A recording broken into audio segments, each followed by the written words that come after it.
Open Media Center and UNESCO launched a two-day digital literacy training for representatives of 20 senior secondary schools from all regions of the country on Friday. The training aims to empower young Gambians to become responsible, critical, and ethical citizens in their online engagement. It is part of efforts to address hate speech and information disorder, which includes misinformation, disinformation, and malinformation.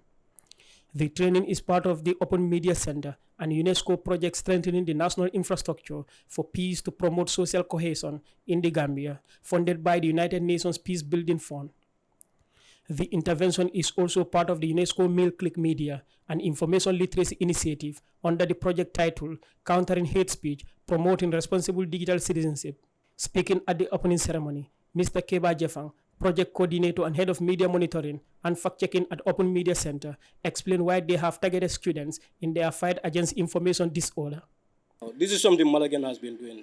Open Media Center, which is actually the publisher of Malagan, we've been monitoring and flagging disinformation and hate speech. But we felt that the work is just beyond us alone, And then the strategy to make sure that this is beyond us is to train others. This is why we've been training journalists to be fact checkers. We've been training them also to be, flaggers of hate speech online. Okay, but we felt that that is not the end. We also need to target students. And that is why you people have been identified and then selected to be trained so that, fight against disinformation and hate speech. It's not the business of only the, journalists. It can be you. Training participants are expected to teach their colleagues what they have learned. This training is no exception, as Mr. Jeffang outlines the goals and objectives at the end. The expectation of this program is to get you to your regions and then impart the knowledge that you have learned here. Yeah, I think you all understand that. When we selected you, we communicated this in a clear term, that you are going to serve as trainers in your region. How do you do this? We are coming, like we did here, we are coming to your respective regions and then make a selection there. The number of representations from, it will be broader than this. It will be more than this in terms of, participant-wise. So you are expected, like each region is represented by 3, most of the regions. So you, the participants here, after learning all these things, you will use this message.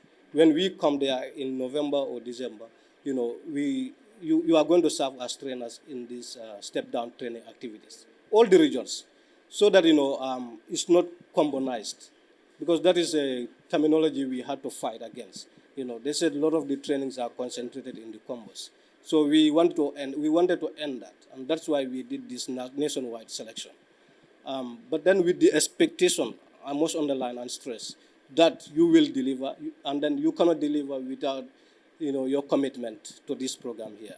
It's 2 days, but it's going to be a very, engaging 2 days. We have identified some best of trainers for you. The representative of UNESCO, Ngenar Yasin Jeng, says the training aims to help students develop a more critical and open-minded approach to the information they encounter on social media. Era of information overload, whether you're getting information from your press club, from the news, or the internet, you can find information everywhere. And this doesn't change the fact that not everything is accurate. And as young people and generally as human beings, we are susceptible to misinformation and disinformation. We're working with OMC to administer this training to you just so that you can more effectively consume information and that you're more critical thinkers in how you consume the information that you get as young people. So, Mr. Almame Dumbia, the press coordinator at Kotu Senior Secondary School, encouraged the participants to pay attention and focus on the subject matters so that they could share their knowledge with others in their various regions. You guys are the guinea pigs. You are expected to be very attentive as you are here, because you will be disseminating what is being taught here to your mates in your respective regions. So you only give what you learn. Therefore, I want to appeal to all of you to be very, very attentive. The formation of the tables tells us that it's going to be an interactive program. You ask questions, you discuss. You don't necessarily need to sit the way you came. You can intermingle with other schools. you share ideas, so that you have the requisite knowledge to discharge the information you get here adequately when you go back to your various regions. Each region of the country is represented by 3 participants, 2 students of different genders, and 1 teacher press coordinator. Open Media Center partners with the Ministry of Basic and Secondary Education, MOPSI, for effective coordination. Open Media Center allowed MOPSI to facilitate the selection of students across the regions through regional directorates and school principals. Reporting for Kerfatu,